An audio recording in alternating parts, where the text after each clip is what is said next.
صباح الخير على كل مشاهدينا واهلا بحضراتكم معانا في حلقتنا النهارده من صباح نور الدنيا. بنتمنى النهارده يا رب ان شاء الله يكون يوم موفق ونكون عند حسن ظن حضراتكم في كل الموضوعات والفقرات اللي هنقدمها النهارده باذن الله. النهارده الحقيقه بالنسبه لي هيكون معايا فقره هتهم كل المقبلين على الزواج. هتكون معايا النهارده الاستاذه مها مرعي الخبيره في شؤون الاسره والتغذيه. هنتكلم معاها عن بعض النصائح الهامه جدا بالنسبه للسنه الاولى من الزواج. فبنتمنى كل المقبلين على الزواج يتابعونا النهارده ان شاء الله عشان اكيد هيستفيدوا من هذه الفقره باذن الله. بصبح على حضراتكم مشاهدينا مره ثانيه وبصبح كمان على طارق. صباح الخير. صباح الخير مها. صباح الخير مشاهدينا الكرام، ونتمنى طبعا لحضراتكم ونتمنى لكل المقبلين على الزواج بحياه زوجيه موفقه وهانئه ان شاء الله بيعمها الخير والبركه والرحمه والموده.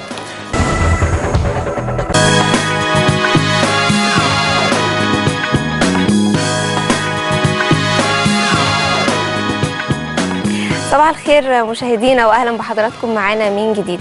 الحقيقه بتعتبر السنه الاولى من الزواج هي اخطر مرحله في عمر الزوجين، لان كل طرف منهم بعد الزواج بيبدا يتعامل بطبيعته اكتر، ما بيبقاش فيه مجاملات زي اللي كانت بتبقى موجوده ايام الخطوبه.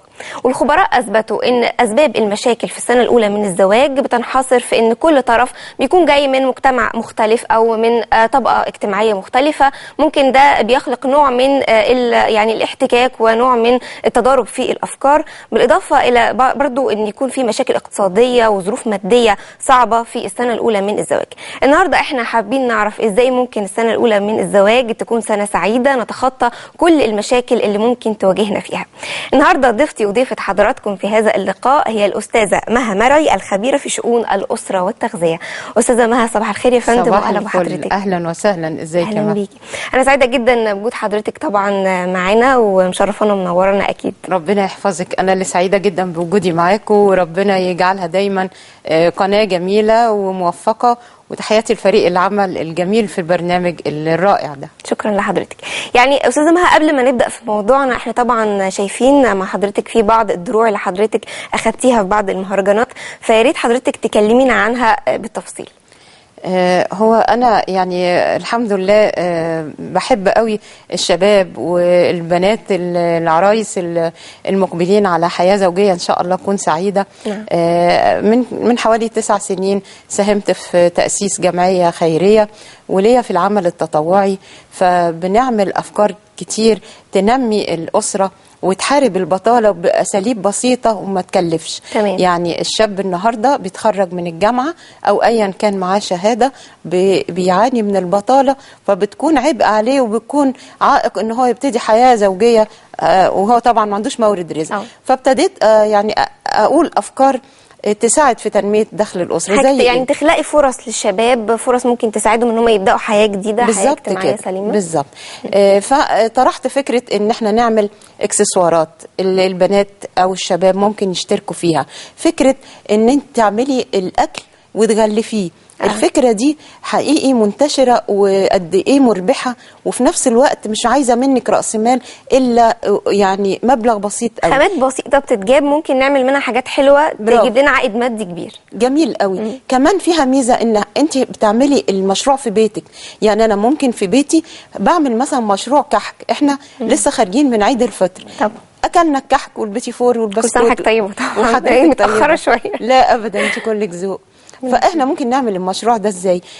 قلت احنا 7 أو 8 بنات يجوا اعلمهم ازاي نعمل الكحك ونغلفه باسلوب نظيف قوي، ونبتدي حتى نسوقه على مستوى العيله، على مستوى العماره، في الكليه، في المدرسه. عارفه حضرتك الحاجه الكويسه بتسمع طبعا. يعني بس حد يشتري كيلو هتلاقي على طول كذا حد بيقول لك ده الكحك بتاع ما حلو. لا ده يعني انا ماليش اي نشاط تجاري او يعني اي بزنس ماليش، بس انا بقول لحضرتك يعني كماركه انك بتقولي الكحك بتاع فلانه او البسكوت بتاع، فبيسمع. المشروع ده لقى يعني اقبال كبير قوي. مثلا البيتزا، حضرتك في الشغل بتحتاجي تاخدي بريك، مش معقول هتروحي تتغدي وترجعي، فمحتاجه حاجه بسيطه في وسط شغلك تاكليه. قلت لهم نعمل البيتزا ونقطعها شرايح مثلثات ونغلفها وتتباع برضو. الموظفه بتبيعها. لو انا مثلا ليا اصدقاء وعارفه انهم بيحتاجوا في البريك ده، بدل ما بياخدوا حاجه ملوثه او مش مضمونه مثلا، انا اغلف كل شريحه باللي هو الفويل او بالستيتش الجميل، وببيعه بسعر اقتصادي وفي نفس الوقت بيكون مضمون وطعمه جميل. فكره ثالثه برضو طرحت فكره الزرع. ازاي ان حضرتك تجملي بيتك بقروش بسيطه وفي نفس الوقت تاكلي طبق سلطه اورجانيك. فاحنا مثلا عملت لهم حلقات عن ازاي نزرع البلكونه، نزرع الشباك بالبقدونس والجرجير والنعناع والريحان واعشاب عطريه بقى، بردقوش وحصل بان، كل الكلام الجميل ده. ممكن ده مش مشروع تجاري، ده مش هيكسب، بس هيكسبك بطريقه غير مباشره. انك بدل ما بتجيبي حزمه مثلا الجرجير بجنيه، لا انا بذور بجنيه، كيس بذور بجنيه يعمل لي 6-7 قصاري وهقص ويطلع تاني، فهتبص تلاقي الجنيه ده عمل لك يمكن 10 أو 20 جنيه، بالاضافه انك بتاكلي حاجه ما فيهاش كيماويات ابدا. طبعا. فكره برضو من تنميه دخل الاسره ان انا اعمل مشروع للشباب. انا عندي شباب بيحب الاركيت، شاب مثلا شاطر قوي في الحفر على الجلد او اللي هو بيسموه حرق الجلد. برضو اتعمل مشروع في البيت من غير اي تاجير. وانا شايفه ان حضرتك يعني بتفكري في كل الافكار اللي ممكن تجيب يعني تجيب دخل للشباب، وممكن تكون افكار بتدور في ذهنهم بس مش عارفين ينفذوها ازاي، او ما فيش حد بيوجههم او يوفر لهم مثلا المكان اللي ممكن يقوموا فيه بالاعمال دي او الامكانيه. التشجيع كمان بالظبط. يعني هقول لحضرتك على حاجه، انت ممكن تبقى عندك الفكره احسن مني طبعا، بس مش عارفه تبتديها ازاي. صح. انا لقيت الشباب عندهم افكار احسن مني. يعني انا مثلا اما اطرح فكره اكل، قالوا لي فكره تانية جميله قوي. قالوا لي احنا ممكن نجيب ثلاجه، نشترك 10 شباب او اكتر طبعا، يعني حد الادنى 10. كل ما يزيد خير وبركه. هنجيب ثلاجه نحط فيها الايس كريم في موسم الصيف في مكان بيكون ما فيهوش الايس كريم ويكون فيه المصيفين كتير. صح. لقيتها فكره ما خطرتش على بالي. فكره جميله. قلت لهم لو مشي معاكم المشروع ده، انتوا ما تجيبوش بقى الايس كريم، هما كانوا بيجيبوه من محلات جمله. قلت لهم لا، نصنعه، اقول لكم ازاي يتعمل مانيوال مثلا في البيت. ومشي معانا نجيب مكنه. يعني شوفي فكره بتتحط زي لبنه فكره بتجيب فكره تانية احسن منها، اكبر منها. وفي افكار تانية كتير قوي. المهم ان اتبلورت وعملتها حتى في قناه طيبه وقناه الدلتا وعندنا في قناه اسكندريه. مش قادره اقول لحضرتك الشباب في الندوات اللي عملتها في اسوان من 3 شهور قد ايه لقت اعجاب وبداوا فيها وطالبيني ان انا ارجع لهم. بس في شهر 12 في الشتاء بتكون اسوان طبعا رائعه في الشتاء اكتر طبعا. ان انا هتابع معاهم المشروعات دي عملوا فيها ايه وده ناقص ايه، لان بدا في لينك بيني وبينهم. انا من ساعه ما سبتهم في شهر مارس ابتدوا، فعايزه اروح في الشتاء باذن الله. طلبوني اروح اعمل سلسله برامج في قناه طيبه واتابع معاهم المشروعات دي. فده اللي يمكن مشكورا نائب وزير الثقافه ومحافظ الفيوم ادوني الدرع والميداليه، وفي برضو ميداليه. طبعا يعني احنا بنبارك لحضرتك على الجوائز القيمه اللي حضرتك اخدتيها، واكيد حضرتك يعني تستاهلي ده طبعا، لان حضرتك يعني بتمدي شباب بافكار كتير مفيده ممكن تنفعهم، ممكن تقلل من البطاله. على الاقل بيحسوا ان هم بيقوموا بحاجات ممكن تنفعهم ماديا، وحاجات ايضا ممكن تشجع من روحهم. اقول لك على حاجه كمان اهم من ماديا معنويا طبعا. عارفه ليه؟ لان الشباب في نسبه كبيره محبطه طبعا. محبطه ليه؟ لان شوفي اتصرف عليه قد ايه في الثانويه العامه، شوفي اتصرف عليه قد ايه كورسات تصوير ورق. كلنا انا اولادي متخرجين من الجامعه وبيشتغلوا طبعا.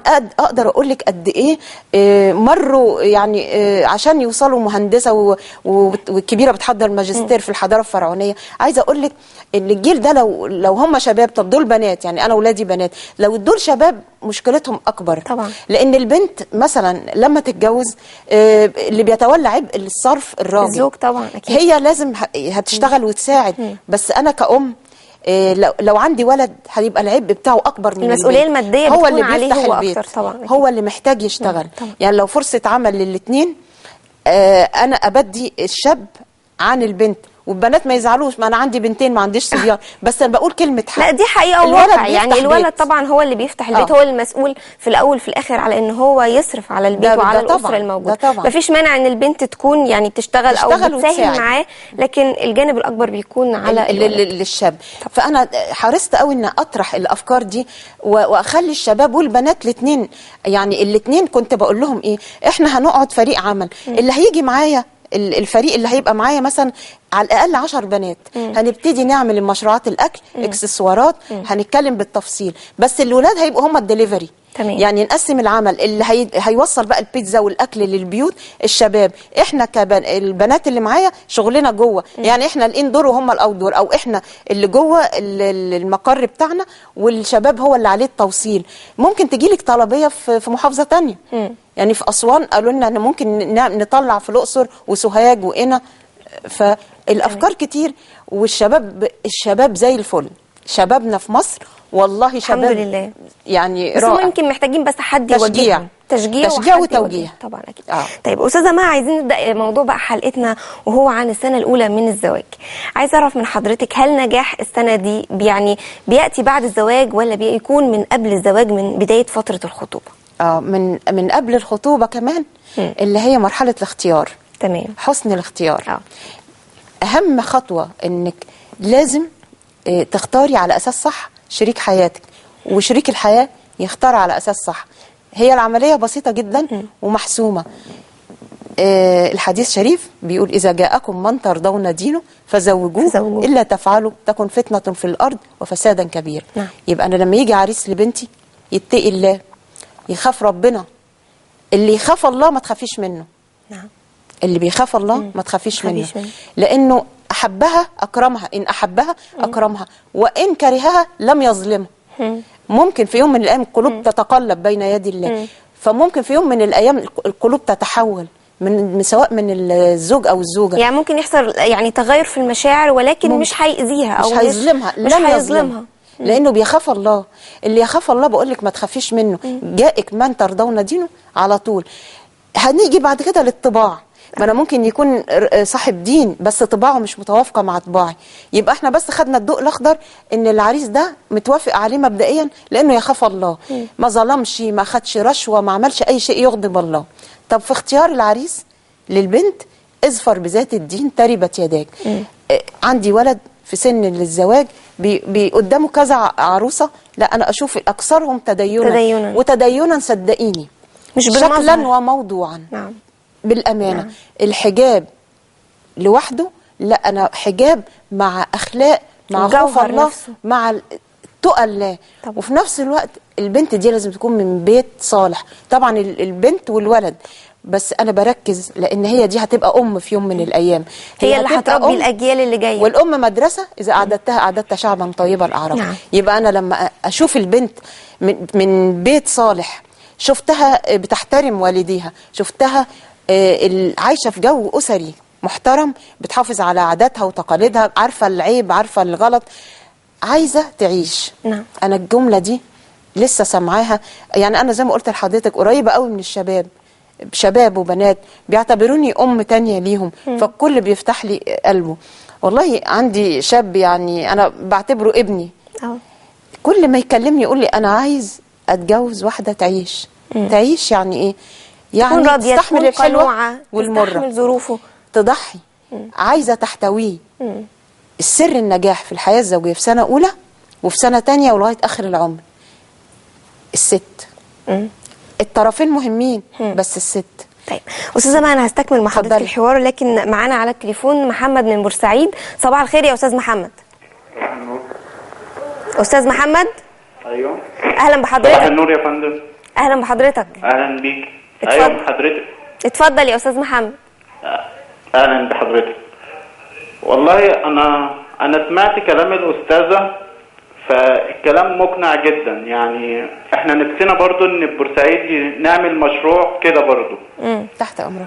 فاحنا كشباب، انا متخرج من الألسن، فانا قاعد من غير شغل، يعني شغلي في القاهره. فبورسعيد مفيش مجال لشغل هنا. فاحنا نفسنا ان يتفتح مجالات شغل.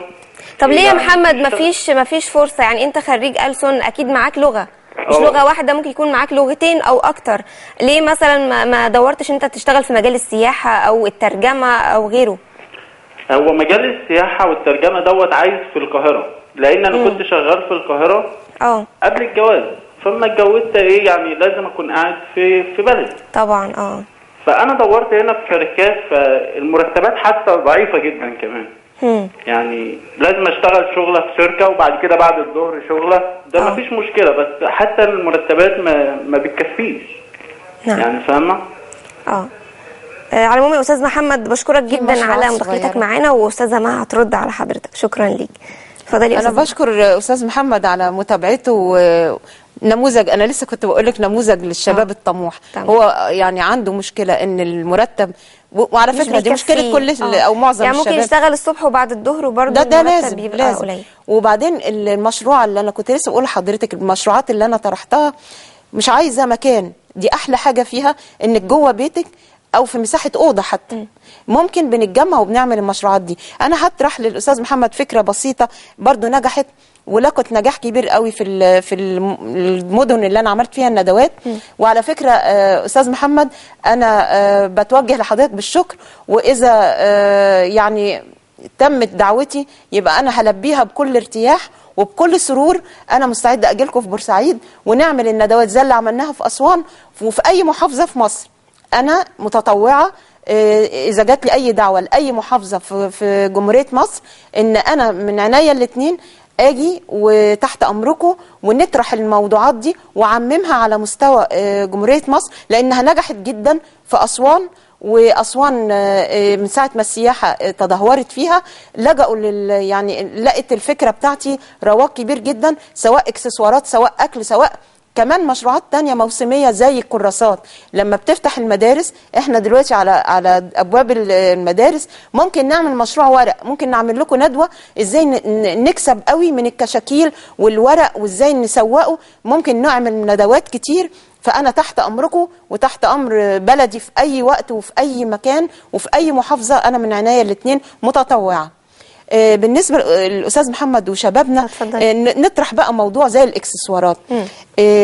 المشروع ده بالنسبه للبنات في الجامعه او في المراه العامله ممكن اجيب حاجه زي كده. انا عامله الحاجات دي هوايه لنفسي. بس عايزه اقول لحضرتك على حاجه، انا لفيت دول كتير عشان والدي كان بدرجه سفير، فعرفت منهم افكار حلوه قوي قوي انك تستغلي اي حاجه عندك تعملي منها اكسسوار. فمثلا ده فاروز سينا، ده غالي. انا مش بنصح الشباب يعملوا كده، انا بنصحهم يجيبوا بلاستيك او ازاز.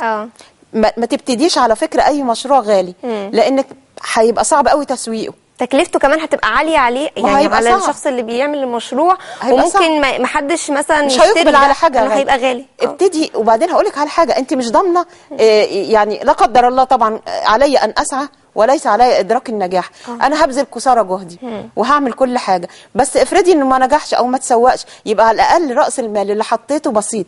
تمام. فانا بقول مثلا حاجه زي كده نبتدي ببلاستيك او ازاز ونحط فيها اي حاجه. عندي حليات، دي حليات مثلا انا جايباها فضه، لا مش لازم تكون فضه، اي شكل تاني، ممكن اي شكل تاني طبعا. الحاجات دي طالعه موضه قوي، الكريستال والخرج النجف ممكن نعملها بالشكل ده. دي عباره عن خرج النجف بيتباع بالجرام او بالكيلو. طب بتاخد وقت قد ايه يا استاذه مها الحاجه دي تقريبا؟ لا هو ده مثلا متعب، ده اخد معايا مثلا ممكن نقول يوم. لانه بالوحده لو حضرتك تعرفي ده 20 دور اهو كده، بيبقى حوالي 20 وممكن 15 بس واحده بواحده عايز صبر. ده بخرج النجف، فهي عايزه صبر فعلا. فالشباب الصغير عندهم صبر اكتر مننا. وبتعمليه كده حسب الوان الفستان او اللبس بتاعك. ده مثلا فعلا. روز في كريستال في سن فيل، ممكن يبقى فوشيا، ممكن في اي لون، اي الوان، اسود في ذهبي زي ما يعجبك. وبنحط له الحاجات دي في الاخر كده بكليبسس جميله وبيتقفل. ده سواريه يبقى جميل قوي. جميل قوي فعلا. هنا مثلا حاجه زي دي، هقول لك الفكره برضو اعاده تدوير. ده كان حلق، لا انا وديته في الاسكندريه في المنشيه، في القاهره في الموسكي والعتبه. انا بوديه عند المحلات الاكسسوارات، بيشيل لي اللي هي كليبسه الحلق وبيحط لي حلقه في النص، ولضمت الحاجات الاكسسوارات وحاجات ظريفه قوي كده هنلاقيها بسهوله، وبحطها في الحلقه. وعملت من الحلق حاجه حليه زي كده ظريفه جدا، وبتتعمل عقد. ده برضو انا بجايباه بالكيلو. عايزه اقول لكم يا شباب، ما تجيبوش المشروع ده بالجرام، ما تجيبوش اي مشروع تجاري ما تجيبوش بالجرام، جيبوا بالكيلو، هيبقى نص أوفر. كيلو اوفر. وبعدين ده لولي، لا انتوا جيبوه ازاز، في ازاز اللولي بقى بالذات ما يجيش بلاستيك عشان ما يتقشرش، جيبوه بقى ايه ازاز. فحطيت كده، وبعدين قعدت افنن مثلا كام واحده سودا، لا 2 لا 3، لغايه ما وصلت للشكل ده. فلقيته شكل ظريف مش وحش، ممكن المرأة العاملة تلبسه، ممكن البنت في الجامعة. وتأكدي انك لما بتلبسي حاجة حلوة بتلاقي جايباه منين يا مها، طبعاً. حلو ده من كذا، بتلاقي السمعة الحلوة انتشرت. هنا طب أستاذة مثلا مها، انا عايز اسال حضرتك يعني هل يعني الحاجات دي بيبقى الحس الفني فيها برضو مطلوب؟ ايوه بالظبط. يعني بيبقى مثلا في تخيل لشكل الكوليه او العقد هيبقى صح. شكله ايه مثلا، صح. الاسوره اللي هتتعمل، اختيار الالوان وتنسيقها مع بعض، عايز دي حاسه بتحتاج فنيه، لحس فني برضو، وعايز تجارب. يعني يعني انا لما بدات الموضوع ده من حوالي 9 سنين كنت بحط اطباق جنبي كده، لما احط من اللون ده مش لايق، من اللون طب 2 ولا 3، لغايه ما عينك خلاص اتعودت. طبعا. عايزه اقول لحضرتك ده مش انا اللي عاملاه، ده اللي عاملينه اسر المنتجه في اسوان. قد ايه الحاجات دي جميله يا شباب. ده على النول برضو، اذا عملنا ندوات او انا تحت امر اي يعني قناتنا هنا الجميله برامج، انا تحت امركم. عايزين تعرفوا الحاجات دي، ده هاند ميد على فكره، ده ممكن يتصدر، ده حاجه زي كده ممكن تتصدر، لان الهاند ميد بره غالي جدا. فبصوا الفكره قد ايه بسيطه. ده نول جميلة. خشب، نول خشب، وبيتحط له عدد من المسامير، بيبقى مربع، عدد من المسامير في كل جهه، وبنحط الخيط والخرز. فعملوه في الاسر المنتجه في اسوان. انا من كتر اعجابي بيه قلت لا نسوقه في اسكندريه، انا اقامتي في اسكندريه، عملت لهم معارض. وحقيقي الحاجات دي لقت اعجاب كبير. وانا بطرح الفكره دي في اي محافظه زي ما قلت الاستاذ محمد، على اساس نصدر الحاجات دي. يعني ممكن يا شباب ده يتصدر، يبقى جميل قوي ومش مكلف. والحاجات دي كمان يا استاذه مها بيبقى في اقبال عليها جدا من قبل السياح. ايوه برافو عليك. اسوان والاقصر وبيشوفوا الحاجات دي، مظبوط. بينبهروا بيها في جدا. القاهره، في الاقصر، في اسوان، في اي مكان الحاجات دي بتبقى غاليه جدا. بصي حضرتك، ده برضو كان حلق. لا انا عملت هنا دبوس اهو بروش اللحام، وبيتحط الكليبسه بتاعت البروش، يتحط بقى لو كمان على جاكيت اسود يبقى شيك. وممكن تاخدي له الحلق يبقى معاه، يبقى اصبح طقم البروش مع الحلق. دي نفس الحكايه. دي كانت حليه في فستان. تمام. بس انا حسيت ان الفستان مدته راحت، مش هاركنه بقى، شلته من الفستان. وبرده شلت منه مطرح ما كان متخيط، وحطينا الحلقتين دول. ممكن بقى يكمل من هنا، يتحط معاه خرز، ممكن يتحط يعني معاه شكل عين كمان حلو قوي. بالظبط كده. وممكن تحطي له هنا يبقى زي كوليه، ممكن تحطيه هنا، ممكن تعملي منه عمل فني جميل. ما تركنيش الفستان عشان مدته راحت. يعني حضرتك بتستغلي تفاصيل الاشياء اللي ممكن تكون خلاص مش هنستعملها. أيوة. نخلق منها حاجه جديده، إعادة تدوير، تكون احلى وتكون اجدد. افتحي دولابك، تأكدي هتلاقي في حاجات جميلة جدا، في حاجات موضتها راحت ما تستغنيش عنها. فكري ازاي اعيد تدويرها تاني. حاجة كمان ممكن تكون كوليه، اللي هي الديكولتيه بتاع فستان، معمول مثلا بالكروشيه. الكروشيه ده طالع موضة، الحاجات الهاند ميد او تريكو. قصيها وحطيها على حاجة تانية. قصيها الفستان تبقى زي سكارف مثلا، طبعا كوفيه على حاجه بالظبط كده. انا نسيت اجيب، انا معايا حاجات كتير قوي قعدت تدويرها، وعملت منها حزمه، وعملت منها شربات وحاجات جميله. والفستان خلاص يعني اضيق او مدته راحت، اديه لحد بقى. تمام. يعني احنا هنكسب حاجتين، انا خدت حاجه عملت منها اعاده تدوير، عملت بيها تجميل لحاجه تانية. والفستان ده اغسله واكويه واحطه في الجمعيه الخيريه لحد تاني. يبقى الفستان اللي صغر عليا او مدته راحت، او انا كبرت في السن حاسه انه بقى عايز بنوته شابه، انا بغسله واكويه اوديه الجمعيه خيريه. والاكسسوار اللي فيه اخدته استغليته عملت بيه شكل تاني.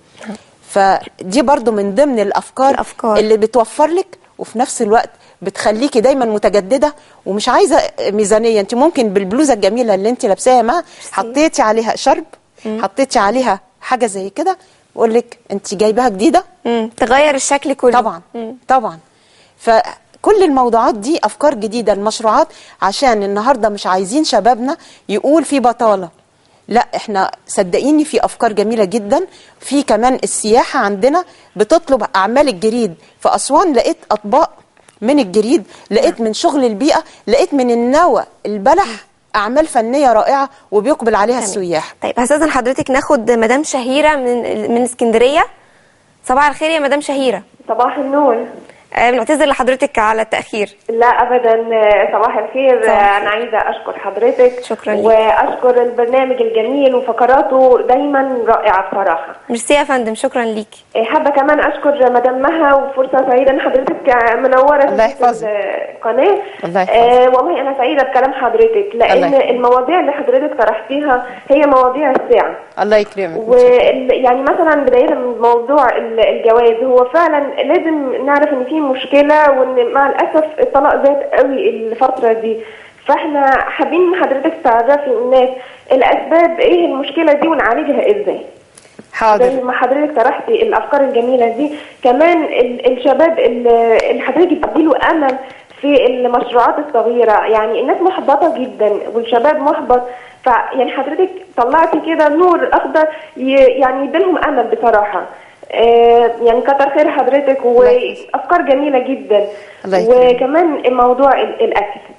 الاكل، المشروعات الاكل تكلمي فيه لو سمحتي اكتر، علشان الموضوع ده شاغلني قوي، وانا وزمايلي في الشغل بصراحه فعلا كل يوم بتبقى عندنا مشكله هناكل ايه النهارده. احنا قلنا البريك. هو دايما يا مدام شهيره يعني المراه العامله بالتحديد بيبقى موضوع الاكل ده شاغلها. هتعمل ايه النهارده؟ هتلحق تحضر ايه؟ هقول لك على افكار كمان هقول لحضرتك على افكار للمراه العامله ازاي برضو توفر من وقتها، عشان المراه العامله دي بيبقى عايزه يعني تعمل اكله صحيه وجميله، وفي نفس الوقت ما تستهلكش منها وقت. مش ده يعني ده طلب حضرتك، انك اكلات سريعه واكلات مغذيه، بس في نفس الوقت ما تستهلكش وقت من المراه العامله. وحاجات لو سمحتي كمان للاولاد، علشان انا ببقى خايفه عليهم يشتروا حاجات من بره ما تبقاش نظيفه ومش ضمناها. بالظبط. فانا ببقى حابه انا اعمل لهم حاجات في البيت يبقى ضمناها، وكمان تبقى مفيده ليهم. يعني الوجبات السريعه زي مثلا بيتزا والبرجر والفراخ المقرمشه، ممكن نعمل حلقات ازاي تتعمل في البيت لو حضرتك تقصدي مثلا اللي هي الفاست فود. ازاي نعمل الحاجات دي في البيت. شكرا مدام شهيره على مداخله حضرتك. نعملها في البيت. هي بتسال يعني عايزه تعرف مثلا ازاي ممكن تتحضر مثلا ان الست او الام تعملها لاولادها، عشان يعني هي بتخاف على اولادها من الاكل من بره ممكن يكون ملوث او كده. وطبعا الاطفال بيحبوا الاكل ده كتير زي البرجر زي ما حضرتك قلتي. ما بالظبط كده. هي الحاجات دي مشكلتها انك اولا هي غاليه، فهي بتشكل عبء على ميزانيه اي اسره، عبء اقتصادي، وفي نفس الوقت مش هيهون عليكي ان مثلا ابنك ولا بنتك فانت بتبقي عايزه تجيبي له الحاجه دي وخايفه لانها مش مضمونه، وفي نفس الوقت بتكون غاليه. عملت سلسله حلقات في قناه اسكندريه عن الوجبات السريعه، كيفيه تصنيعها في المنزل باقل التكاليف وبسر المهنه. على فكره انا هديتي لمدام شهيره، انا بشكرك على اتصالك. هقول لك طريقه عمل البيتزا في اخر اللقاء، هستأذن مها واقول لك على احلى طريقه لعمل البيتزا باسرارها زي الجاهزه واحلى، وفيها 3 اسرار هقول لك عليها، سر صنعه. يعني هي مش مدام شهيره بس اللي عايزه تعرف، انا كمان الحقيقه ده انا عينيا ليه، عايزه اعرف البيتزا. لا وانا عينيا وسهله جدا. استاذه مها، كان من اسئله مدام شهيره برضو مشكله الطلاق المبكر. أيوة. اسباب بقى الطلاق المبكر والازمه اللي ممكن بتحصل في اول سنه من الزواج بين الزوجين ايه؟ احنا اتفقنا اول خطوه خدناها صح ان احنا احسننا الاختيار. هننقل بعد كده نبتدي نمشي بقى في الخطوات. الخطوبه سر نجاح الخطوبه او فشلها هو في التكلف. ابعدي عن التكلف، خليكي طبيعيه، مش للبنت، بنت والولد الطرفين كل ما كانوا في منتهى الطبيعيه. انا كده، هو ده انا. ده اللي بعد ما هيتقفل علينا باب بعد الجواز هتلاقيني كده ما اتغيرتش، وانت هتلاقيها ما يكونش في تصنع في التصرفات. للاسف 70% من حالات الطلاق بتيجي ان هو اتخدع فيها وهي اتخدعت فيه. نمسك المرأة او البنت. شوفي البنت في فترة الخطوبة، شوفي جمالها، شوفي المكياج، شوفي الشعر، شوفي الاهتمام بنفسها، الاهتمام زيادة شوية بالرونق والرشاقة. شوفي بعد الجواز بتبقى ايه، يعني الشعر الجميل ده بتبص تلاقي حاجه زي الاريال طلعت كده بتبصي تلاقي مثلا ما شاء الله ريحه البصل والثوم، بتبصي تلاقي الوزن زاد له 15 20 كيلو. انا ما بقولش حاجه، كلنا معرضين وكلنا مرت بينا الفتره دي، لان النهارده انت بتشتغلي وبترجعي البيت بتطبخي وبتنظفي وبيبقى في طفل صغير واخد كل وقتك. انا مش بلوم، بس تنظيم الوقت. تنظيم الوقت هي المرحله الاولى وسنه اولى جواز عايزه تضحيه كبيره من الزوج، عايزه ان هو يقدر ان البيبي ده هو مش بتاعها لوحده، انت اب، فلازم تقدر ان هي طول الليل صاحيه جنبه في عياطه وفي تعبه وسخن، لا ده بيسنن، وبعدين تودي لماما عشان تسيب الولد او كانت هتحطه في حضانه.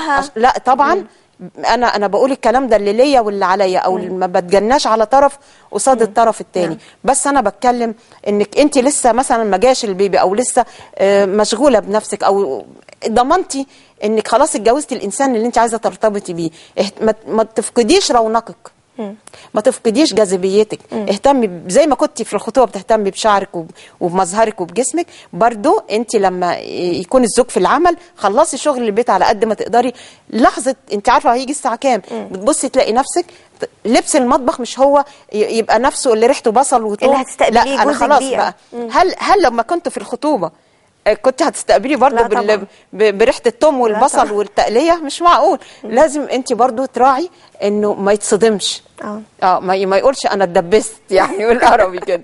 فخليكي برضو لذيذه كده، وخليكي بابسط التكاليف النظافه الشخصيه. لبس للمطبخ، لبس للبيت، البيت يبقى نظيف. انا عارفه مع رجوع جوزي لا اخلي كل حاجه، مش هو يجي من هنا والمكنه تشتغل والتنفيض يعني الاساس اللي حضرتك بتركزي عليه تنظيم الوقت في الاول وفي الاخر، دي اهم حاجه. انظم وقتي، تنظيم الوقت. بعد تنظيم الوقت وقبل تنظيم الوقت وقبل كل شيء، لازم احنا الاثنين عندنا الاراده نكمل مع بعض. احنا في سنه اولى جواز، احنا عايزينها توصل لاخر العمر، اولى وثانيه تبقى الاولى زي الاخيره. انا يعني عايزه اقول لحضرتك للاسف الشديد بتبص تلاقي مثلا سنه واثنين 5 في حاجه اسمها هرشه السنه السابعه، اللي هي السنه السابعه دي بس يعني بعد الشر على الكل، يعني على كل المستمعين ان شاء الله يا رب. يقول لك السنه السابعه دي يعني سنه بتدق فيها ناقوس الخطر للجواز. ليه؟ زي ما تقولي الطرفين بيفقدوا الاهتمام وخلاص اتعودنا. هل بيبقى في حاله من الملل شويه من روتين الحياه، ان بقى لهم 7 سنين متجوزين، قلنا اللي قلناه فيه بيصحوا فيه، خلصنا الكلام كله. عارفه الاغنيه اللي بتقول لك خلص الكلام، هو خلص الكلام، بس انا بقول لهم ما خلصش. امال بعد 20 سنه بقى لازم يكون في تجديد بقى للمشاعر والحياه السعيده. برجع اقول لك الست هو يا عيني، يعني مثلا زي الاستاذ محمد بيقول انا عايز شغل تاني، فيعني هيشتغل الصبح وبعد الظهر. طب انت اذا كنت بتشتغلي اشتغلتي فتره، اذا كنت ست بيت بها ونعمت، انت قاعده هنومه كده وربنا يسعدك. طب انت موظفه، انت رحتي ورجعتي، لكن هو راح ورجع وممكن عنده شغل تاني بالزبط. عشانك وعشان ولادك وعشان بيته. فالتضحيه هتيجي من الست، التضحيه هتيجي من الست. استحمل عصبيته بالظبط، استحمل نرفزته، ما طالبش حاجه انا عارفه انها فوق امكانياته، ما احبطهوش، ما بقاش عارفه ان مرتب جوزي كذا وانا اروح طالبه ان ميزانيه البيت تبقى اكتر، او حاسسه ان هو مقصر مثلا في حقي وفي حق الاولاد، انه طبعا ما بيجيبش كل المستلزمات اللي احنا محتاجينها. طبعا بالعكس، انا اشوف ميزانيته ايه وعلى قدها اعيش. وخلي بالك مش بس هتعيشي، انت لازم تشيلي جزء للزمن او جزء للطوارئ. يعني انا عندي النهارده ظرف، انا مرتبي مثلا 10 قروش، لازم اشيل منهم قرش على الاقل للطوارئ، لا قدر الله حد تعب بالظبط، لا قدر الله في اي حاجه باظت، جهاز باظ او محتاجه صيانه، لازم يبقى عندي. طيب استاذه مها، احنا معانا بوسي من اسكندريه. صباح الخير يا بوسي. صباح الخير. انا اسمي بوسي ومن اسكندريه، وكنت بعمل اكسسوارات وكده، وعايزه اطلع في البرنامج عند طيب. حاضر يا حبيبتي، تنوري ان شاء الله. بصي يا بوسي، سيبي رقمك في الكنترول وان شاء الله نكلمك وتبقي معانا باذن الله. شكرا يا بوسي. يعني واضح ان مقابله حضرتك النهارده جابت نتيجه في شباب كتير. أنا هي سعيدة واضح ان والله. هي صغيره بس عندها الموهبه. سعيده جدا لان احنا طرحنا افكار كتير في الاكل، في الاكسسوارات طبعا، في الاعمال اليدويه، وفي عندي افكار كتير قوي. يعني في زي ما بقول لك مثلا مشروعات الورق، مشروعات الموسميه. انت فتره الكحك اعملي كحك، فتره دخول المدارس نعمل مشروعات تخص الورق، فتره الصيف نعمل مشروع ايس كريم، فتره الشتاء اللي هي بيسموها ايه الحلبسه اللي هي بالحمص الشام يعني انا عندي افكار ان انا اقسم لك السنه ل3 مواسم او 4، كل 3 شهور هنعمل مشروع بحيث خلص الموسم ما ينفعش بقى اعمل ايس كريم في الشتاء والحاجات السخنه في الصيف. فممكن ان انا اقول لك على افكار كتير نبتدي نعملها، وتاكدي ان باذن الله ما دام النيه صافيه وفي اخلاص وفي عزيمه بتبتدي صغيره، ممكن بعد كده تبقى ورشه ومصنع. من ضمن المشروعات برضو مشروع التغليف. ده مهم، وده هنعمل له لينك مع برضه سنه اولى جواز. يعني سنه اولى جواز احنا بنقول ما تضغطيش على الزوج انك تطالبيه بمصروفات هو مش قادر يوفرها لك. هقول لك برضه على مشروع ممكن تعمله ست البيت او المراه العامله وتساعد جوزها وتساعد نفسها تنمي دخلها. الخضار وتغليفه، او ان انا بحفظه في الفريزر. انا مثلا بجيب الباميه لما بتنزل سعرها، الفاصوليا، البسله، باخدها نص سلق، ميه بتغلي ومعلقه ملح ومعلقه خل. اول ما الميه تغلي بالملح والخل بحطها تنزل، ومن ساعه ما بسقطها بحسب 5 دقائق واطلعها بميه بتلج عشان تبقى دي بسطره. بحطها تحت في الحوض تحت الحنفيه، ميه ساقعه وقوالب تلج على طول. بتحصل لها ايه؟ ما تفقدش اللون بتاعها. ولا ممكن احط شعره بيكربونات صوديوم او ليمون، او ليمون او الخل. ما هو سواء ليمون او الخل حاجه حمضيه مثلا عشان تدي نفس النتيجه. ملح او خل او ملح وليمون. بعديها صدمه بقى بالميه الجاريه تحت الحنفيه وكميه تلج كبير، بتبصي تلاقيها اتبسترت. بغلفها في اكياس واطلع منها الهواء، بشيلها في الفريزر، بكتب عليها تاريخ اللي هو الاكسباير او تاريخ الصلاحيه. تيجي بقى المراه العامله تقول لي مثلا انا بتكلم كمشروع ممكن نبتديه زي ما الاستاذ محمد كان بيقول، يعني ممكن نعمل مشروعات صغيره ننمي بيها دخلنا. المشروع ده ممكن راجل او ست، يعني مش قاصر على فئه معينه. ان انا بعمل المشروع التكييس، الباميه، بسله بالجزر، حتى البطاطس، حتى البطاطس البومفريت اللي بنجيبها جاهزه انا ممكن اعملها. وبرده اكتب عليها تاريخ الصلاحيه وابيعها، واراعي ان انا ابيعها بارخص من السوبر ماركت. طبعا وما بحطلهاش مواد حافظه. فده مشروع تجاري نما دخلي في سنه اولى جواز، اللي هي بتبقى دايما فيها العريس طالع مضغوط جدا من تكاليف الجواز. هتوفر في التكلفه الاقتصاديه من الماديات طبعا كتير، وبتخلي العلاقه بين الزوجين جميله. ليه؟ لان هو لما يحس ان مراته عايزه تساعده الحب يعني بتنشأ ان انا يعني شوف انا برضو عايزه اساعد وانا بعمل ايه. فدي بتجيب لك دخل وبتجيب لك روابط اقوى. مدام شهيره كانت سالت على الطلاق وليه بيزيد في سنه اولى. هو الحقيقه يا استاذه مها يعني انا بعتذر لحضرتك جدا لان وقت فقرتنا انتهى الحقيقه، ويمكن احنا تعدينا كمان الوقت المسموح. فان شاء الله يعني يمكن فقرتنا النهارده ما قضتش ان احنا نتكلم في كل الموضوعات المهمه اللي حضرتك تطرحيها معانا، وبنامل ان حضرتك تكوني معانا وتشرفينا ان شاء الله في حلقات قادمه باذن الله. يشرفني وانا سعدت جدا بلقائكم وتحياتي لحضراتكم ولكل مشاهدينا الكرام، وفرصه سعيده جدا. شكرا لحضرتك يا فندم. شكرا للاستاذه مها مرعي الخبيره في شؤون الاسره والتغذيه. مشاهدينا بشكركم جدا على متابعتكم لينا، انتظرونا بعد الفاصل وفقرة حوارية أخرى مع الزميل طارق الحداد.